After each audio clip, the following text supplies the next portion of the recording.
Lotus reality and agro farming వారు premium farm land projects మన పొలం ఫేజ్ 1, 2 మరియు 3 కంప్లీట్ చేసుకొని మన పొలం phase 4 Wasar village at Narayana Khed లో ఆగస్టు 15 ఇండిపెండెన్స్ డే రోజు గ్రాండ్ లాంచ్ చేయడం జరుగుతోంది.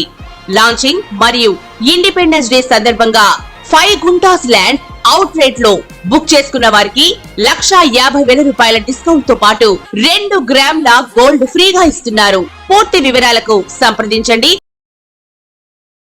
శ్రీమాత్రే నమః. సద్గురు జ్యోతిషాలయం వారి యొక్క అక్టోబర్ నెల పూర్తి రాశి ఫలితాలని ద్వాదశ రాశులకి మనం ఇప్పుడు తెలుసుకోబోతున్నాం. ఈ జ్యోతిషాస్త్రం అనేది పడుతున్న వర్షానికి ఒక గొడుగు మాత్రమే కానీ జ్యోతిష్యం జీవితం కాదు. బాగా గుర్తుపెట్టుకోండి. మీరు మిమ్మల్ని నమ్మండి, మీ కులదైవాన్ని నమ్మండి, మీ ఇష్టదైవాన్ని నమ్మండి. మీరు చేస్తున్న వృత్తి వ్యాపారానికి న్యాయంగా ఉండండి. తప్పకుండా మీ రాశి ఫలితాలు అద్భుతంగా ఉంటుంది. సకల దేవతలు మీకు అనుగ్రహిస్తారు. ఇంకా కొంతమంది లేదండి, కొంచెం మానసికంగా మేము ఒత్తిడిగా ఉన్నాము అనుకున్న వాళ్ళు మీ పరిసర ప్రాంతాల్లో ఉన్నటువంటి సద్గురువులను సంప్రదించి మీ యొక్క జ్యోతిష్యాన్ని తెలుసుకోండి. లేదా మా ద్వారా తెలుసుకోవాలనుకుంటున్నారా, దయచేసి చెప్తున్నాను, అర్ధరాత్రి కాల్ చేయడం మానేయండి. 21 వయసు లోపు ఉన్న వాళ్ళు అడగకండి. 60 వయసు ఉన్న పెద్దవాళ్ళు దయచేసి, మీరు అందరూ 60 సంవత్సరాలు పొందినవారు కాబట్టి అసలు అడగకండి. ఇల్లీగల్ అఫైర్స్ వద్దు, ఆర్థికమైనటువంటి సమస్యలు వద్దు, విద్యార్థులు అసలు చేయకండి. ఎవరు తెలుసుకోవాలి, నాకు వివాహం కావాలి, నాకు వ్యాపారం బాగుందా, ఉద్యోగం బాగుందా, నా కుటుంబం బాగుందా, ఇలాంటి ప్రశ్నలు అడగండి.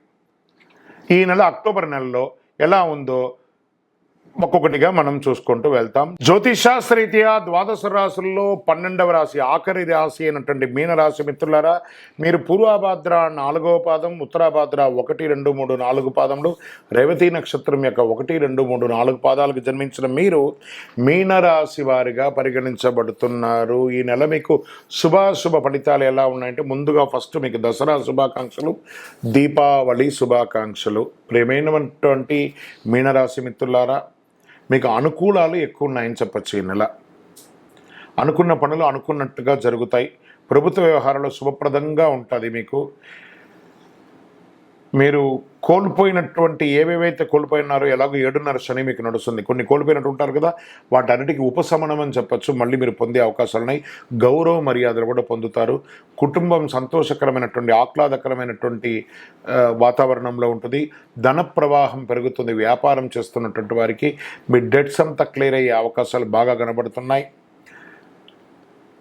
చిన్న చిన్న అభిప్రాయ భేదాలు ఉంటాయి చూసారా, మీ యొక్క వ్యాపారంలో కానీ, ఉద్యోగంలో స్థలంలో కానీ, భార్యాభర్తల మధ్య కానీ, అన్నదమ్ముల మధ్య కానీ, అవన్నీ కూడా పరిష్కారానికి వచ్చే అవకాశాలు గట్టిగా కనబడుతున్నాయి. మీ యొక్క సంతానం విషయంలో మంచి శుభవార్త వినే అవకాశాలు కనబడుతున్నాయి. పాత రుణాలు ఏమైనా, ఓల్డ్ డెట్స్ ఏమైనా ఉంటాయి చూసారా, అవన్నీ కూడా క్లియర్ చేసుకునే అవకాశాలు ఎక్కువ కనబడుతున్నాయి. మీ సహ ఉద్యోగుల యొక్క సహకారం చాలా ఉంటుంది. ఉద్యోగస్తులకి మీరు కోరుకున్న చోటుకు ప్రమోషన్స్ ఉంటుంది. కానీ శని ప్రభావం కూడా ఉంది కాబట్టి అప్పుడప్పుడు మీ యొక్క నోటి యొక్క ఇబ్బంది ద్వారా ఇబ్బందులు పడే అవకాశం ఉన్నాయి.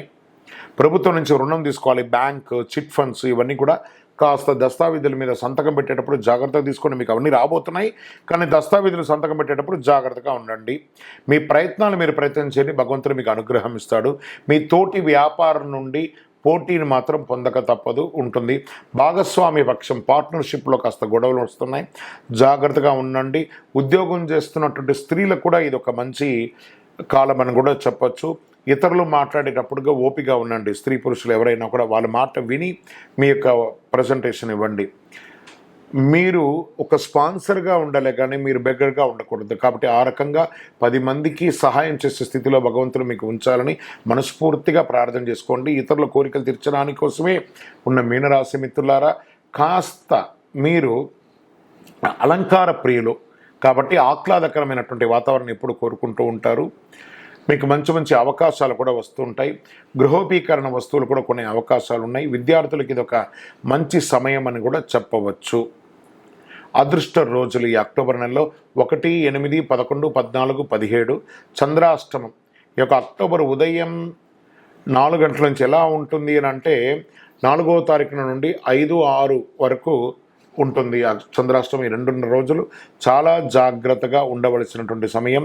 రాజకీయ నాయకులకి ఇది కాస్త 60 and 40గా కనబడుతుంది. మీ యొక్క దస్తావేజులన్నీ కూడా జాగ్రత్త. షేర్ మార్కెట్ పర్వాలేదు. మీడియా రంగం వారికి మిశ్రమంగా కూడా చెప్పొచ్చు ఒక రకంగాను. పరిహారం, మీకు లక్కీ నెంబర్ అని చెప్తే నెంబర్ 1 అనేది మీకు చాలా కలిసి వస్తుంది. రెడ్ ఆర్ పింక్ కలర్ మీకు చాలా కలిసి వస్తుంది. శివాలయంలోకి వెళ్ళి దీపం వెలిగించండి. ఎలాగో దీపావళి వస్తుంది కదా, మీ వయసు ఎంత ఉందో అన్ని దీపాలు వెలిగించండి. పేదవాళ్ళకి ఆహారం, ఆకలి అన్న వారికి ఆహారం ఇవ్వండి. అష్టమి నాడు భైరవుని ప్రార్థించండి. అతి శక్తివంతమైనటువంటి కరుంగాళి మాలను ధరించండి. ఆరోగ్యపరంగా బాగుంటారు. గ్రహదోషం తొలగి ఉంటుంది. అన్ని రకాలుగా మేలు జరుగుతుంది. మీ యొక్క వ్యక్తిగత జాతకం తెలుసుకోవాలనుకుంటే కింద కనబడుతున్నటువంటి నెంబర్కి మీ యొక్క date of birth, time of birth, place of birth WhatsApp చేయండి. విజయోస్తు. ద్వాదశ రాశులన్నిటికీ మీరందరూ కూడా ఆయుర ఆరోగ్య ఐశ్వర్య భోగభాగ్యాలతో ఉండాలని అఖిలాండ కోటి బ్రహ్మాండ నాయకుడు శ్రీ ధర్మశాస్త్ర అయ్యప్ప స్వామి వారి యొక్క 18 అవతారముల దేవాలయం తిరుపతిలో జీవకోణలో ఉన్నటువంటి ఆ జీవశాస్త్ర స్వామి వారిని దర్శించండి. మీకోసం మేము ప్రార్థన చేస్తుంటాం. తిరుపతికి వచ్చినప్పుడు మన దేవాలయాన్ని దర్శనం చేసుకోండి. రైల్వే స్టేషన్ నుండి తిరుపతి బస్టాండ్ నుండి 3 కిలోమీటర్ల దూరంలో ఉంటుంది. విజయోస్తు. వందే మాతరం, వందే మాతరం, వందే మాతరం. శరణమయ్యప్ప. ఆ శ్రీకృష్ణ భగవాన్ యొక్క పిల్లలు ఉన్నారు, వాళ్ళ గురించి చాలామందికి తెలియదు. శ్రీకృష్ణుడికి కొడుకు, కూతురు వీరందరూ ఉన్నారా? అవును, ఉన్నారు. దాన్నే మనం ఇప్పుడు తెలుసుకోబోతున్నాం. హిందువులు ఎక్కువగా ఆరాధించే దేవుడు శ్రీకృష్ణుడు ప్రధాన పాత్ర పోషించిన వాడు. దశావతారాల్లో ఒకరుగా ఉంటున్నారు. చిన్ని కృష్ణుడు, ఆయన ఆలైల కృష్ణుడు అంటారు, లడ్డు గోపాల్ అంటారు. భారతదేశంలో మాత్రమే కాకుండా ప్రపంచవ్యాప్తంగా పూజలు అందుకుంటారు. ఆయన జీవితం చాలా ఆసక్తికరంగా ఉంటుంది. కన్నయ్య చిన్నప్పుడు ఎంతో చలాకీగా ఉండేవాడు. పెద్దయ్యాక మహాభారతంలో ముఖ్యమైనటువంటి పాత్ర పోషించింది ఎవరంటే అది శ్రీకృష్ణ భగవానుడే. అర్జునుడికి గీతోపదేశం చేశాడు. శ్రీకృష్ణుడు చాలా పెద్ద కుటుంబం ఉందండి. భగవద్గీత అనే ఒక మహత్తరమైనటువంటి సబ్జెక్ట్ని మనకు అందించినటువంటి ఒక మహానుభావుడు.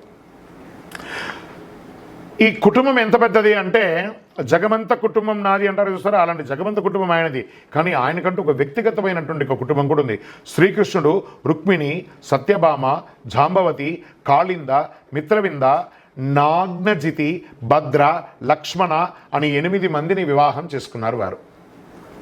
వీరిలో ప్రతి ఒక్కరితో ప్రతి ఒక్కరికి కూడా పిల్లలు ఉన్నారు.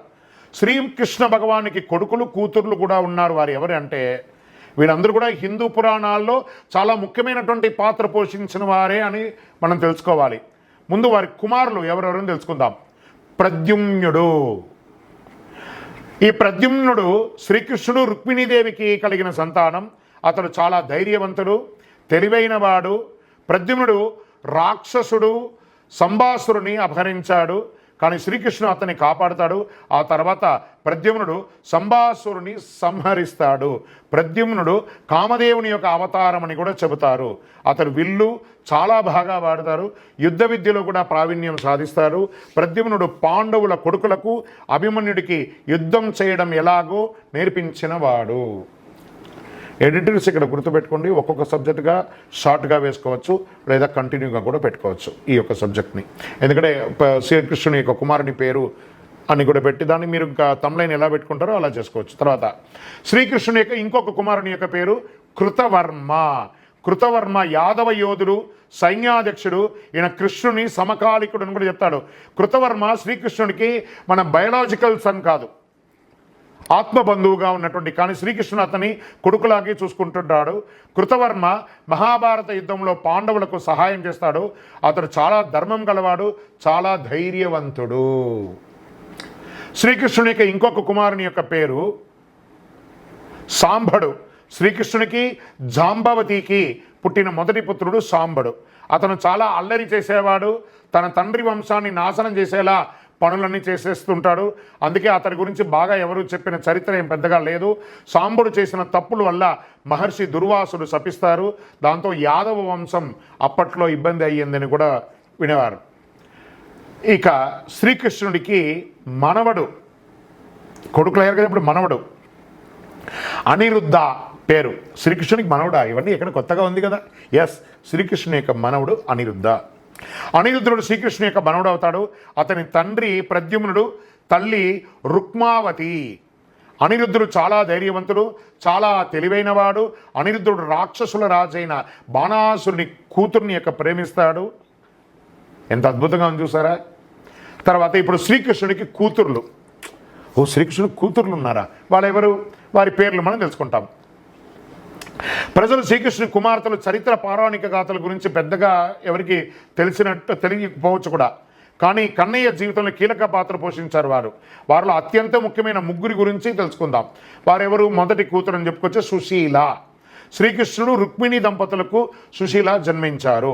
ఆమె చాలా తెలివైనది, చక్కని స్వభావం గల ఆమె క్షత్రియరాజు కుమారుణ్ణి పెళ్లి చేసుకున్నది. రైట్. మరియు శ్రీకృష్ణుడి ఇంకొక కుమార్తె భద్ర. కన్నయ్య జాంబవతికి భద్ర అనే కుమార్తె పుట్టింది. శ్రీకృష్ణుడికి జాంబవతికి భద్ర అనే యొక్క కుమార్తె పుట్టింది. అలా ఆమె తెలివైనది, పాండవులకు శత్రువైన దుర్యోధుని వివాహం చేసుకున్నది. చూడండి ఇది ఎలా ఉందో, ఇదే కథలో ట్విస్ట్లు అంటారు చూసారు అలా.